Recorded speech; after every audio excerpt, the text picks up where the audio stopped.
Hey, I'm JD. Welcome to my channel. I got a live cam happening here today. So I've got two things. I've got a couple of watches from Rick. I'll use first names. And there's the watches from Rick that I have. And we'll have a look at those in a second.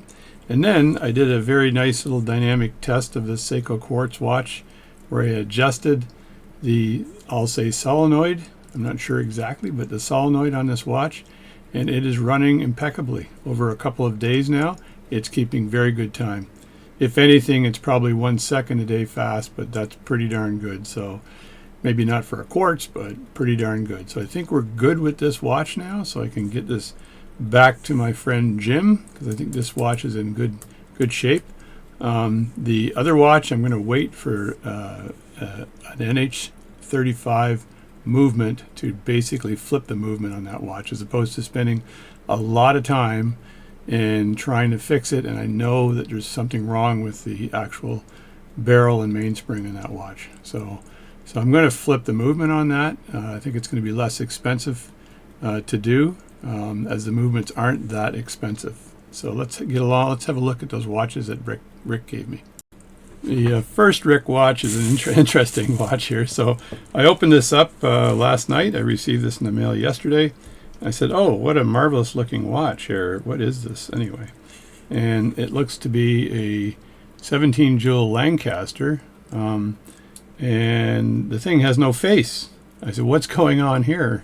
And I unscrewed the top of this case. I think this is probably a nickel silver case or something. We'll have a look and see what this is made of. This is a, what is it made of? Base metal. So it's not a very high-end case, just a base metal case. But the watch has got no face on it, nothing. So I think it was put in backwards, or the actual back and front were flipped. So I think Rick was telling me that you can have this watch for parts, which may be useful, I think, because sometimes you do need the parts. He also threw in an old balance as well, and I'll have a look at that and see what whether that's of any use as well. So I'm not sure, because when I get a watch to service, they're all kind of unique, so we'll see. But it's never bad to have parts. So kind of an interesting case for the watches too. I'll have to ask him where he got the case from, but that's this watch here, and it's a 17 jewel Lancaster. I might be able to get this running again, but without a face. I'm going to be hunting for an hour wheel, hunting for a minute wheel, and I can't tell whether, the pivots for the fourth wheel is still there. So so that should be good. So I might be able to somehow Frankenstein this thing back together into a watch. So we'll work on that. And again, I'm not sure whether the front and back flip. I suspect that they do, because telling time with the watch like this, the only thing I could do is solder a triangle on there and use it as a sundial. So, which is possible, I guess. Doable, maybe. Doable and possible. So I'll set this aside for a second, and let's look at the second watch. So this is the one I believe that he wants me to service. Kind of makes sense. Throw that on the floor, and he's got these nice boxes here. I'm going to ask him where he gets these watch case or watch boxes. They're pretty handy. So there it is there. So this is a nice old Hamilton pocket watch, and it's still running. I wound this last night. The only problem with this watch is that the amplitude is super bad, so it's not running really well. I never set the time on it. I don't know if this is lever set or not. I'm not sure. Probably is lever set. So if I flip this open here, let me see if this is lever set. Just back off a little bit from the camera, and for sure, for shizzle, there's a lever there. So good, it's lever set. And the problem though is the amplitude on this thing. And let me show you. I can do a very quick amplitude check on this watch without a problem. There's the lever, tuck that back in, and it has, that's a plastic crystal on that. You can tell by tapping the crystal whether it's glass or plastic, but it is plastic crystal. It's in pretty good condition though. So it's not, there's no problem there at all.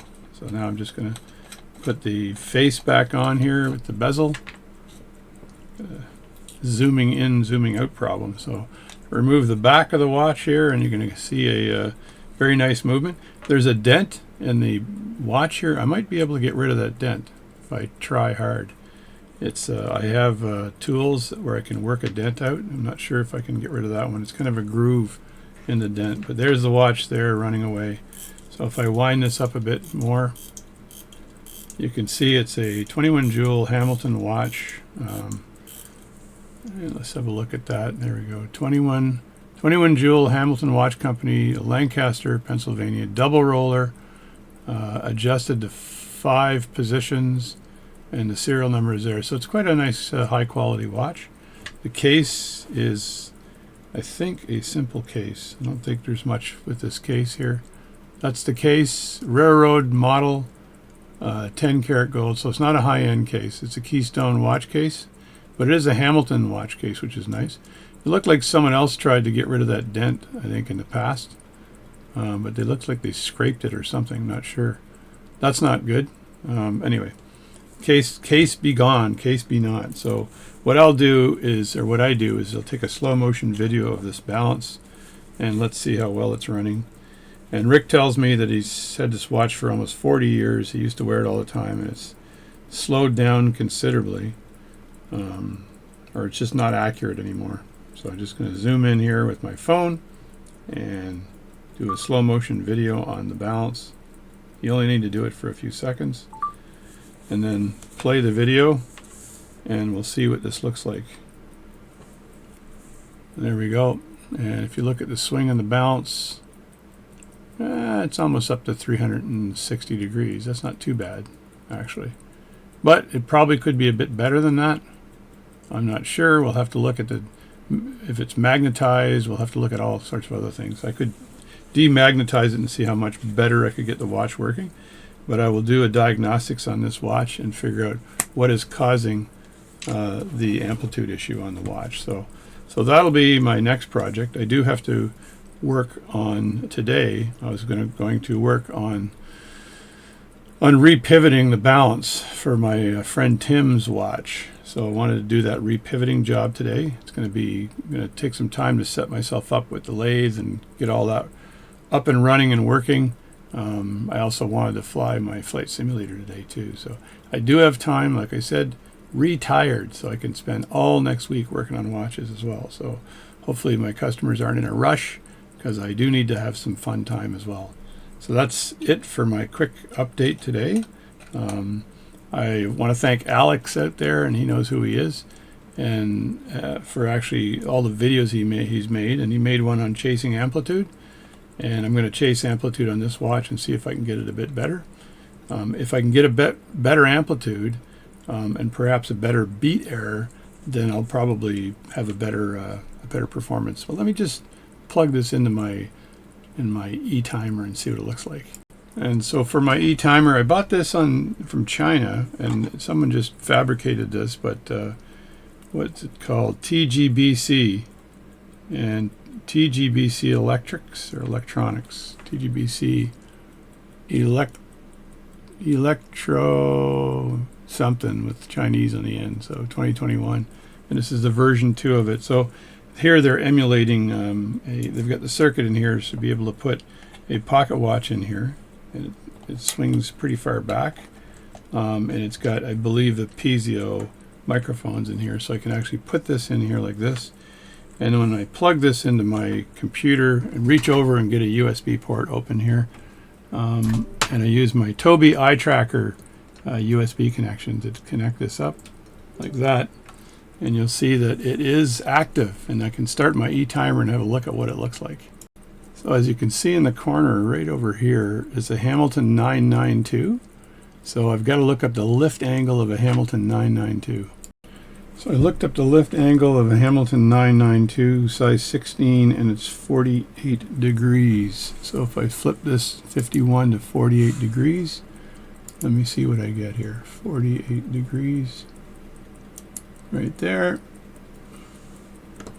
and you can see the amplitude dropping a bit, and it's at 236, and it's running at -4 seconds per day. But look at that beat error. The beat error is massive, 5.84. This would be why this watch probably doesn't run well in all configurations.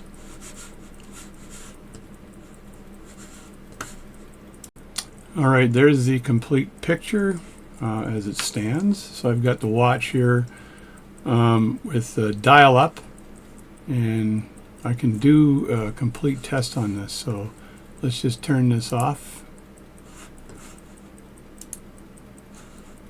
And there we go. And I want to set this up to be monitored for 5 positions. Hopefully 5 positions. So dial up. So I want dial up.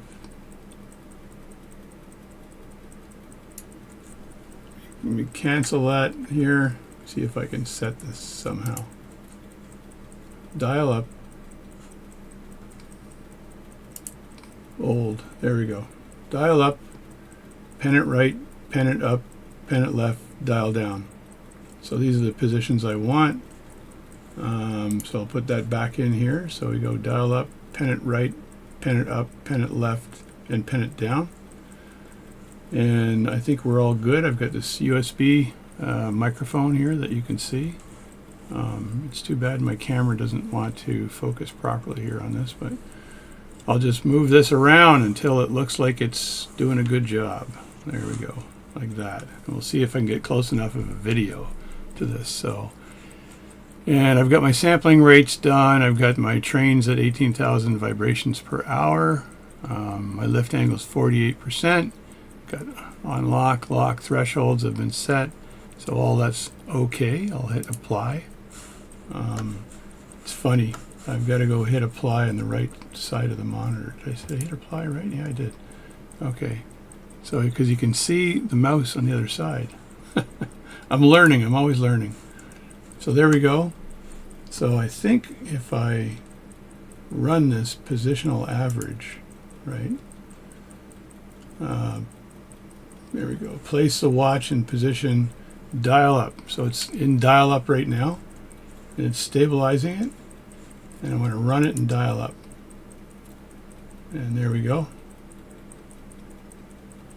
So it's running in dial up, so I'm going to get my rate and my beat error. I think the main problem here with this watch is the beat error. It's definitely the beat error.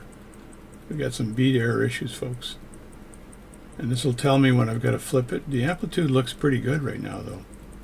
So now it wants pennant right. So there's pennant right and pennant left. So pennant right, I think I'll do pennant left. Like this. I'm not sure if I can actually do pennant right on this machine, so we'll just do pennant left maybe twice. So it's okay. I'm going to run that, and you can see the loss, significant loss in amplitude. Yeah, pretty big loss in amplitude, and the rates gone wonky too. And again, the beat error is terrible on this watch. So I may have to just hold it to do the pennant up. So I would do, that's pennant left, and now it wants pennant up. So I'll just rotate this like this, and I'll hold this and do pennant up.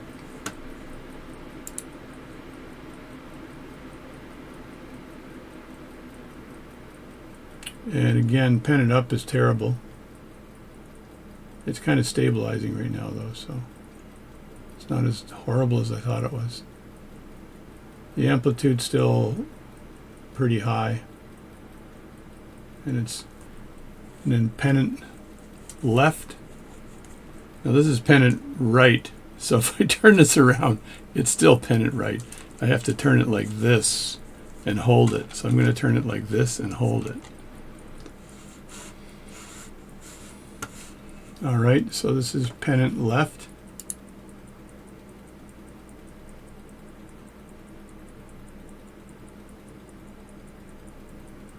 Now I'm holding this as steady as I can, but I should really have it in my other device, but what the hell. And you see how it's riding positive now, which is kind of crazy. So there we go. And then the last one is dial down, so I can just place it like this on the mat, and that is about as dialed down as it gets. That's a dial down position. So let's run that.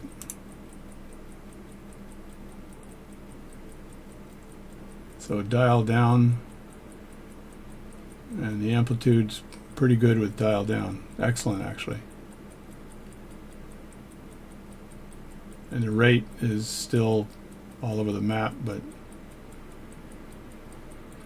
all right, so there's the positions. Let me turn this thing around again, like this, so you can see it.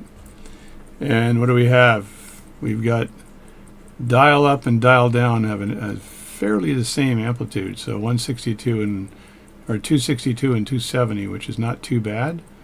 The beat errors are terrible on this watch, so that's got to be a huge issue here. And pennant right and pennant left are pretty far apart. Oh, actually, no, they're pretty close. 225 here and 233, so they are pretty close. And pennant up is way off. So I can see the major issue with this watch is the beat error. I was told that it was cleaned maybe 20 years ago.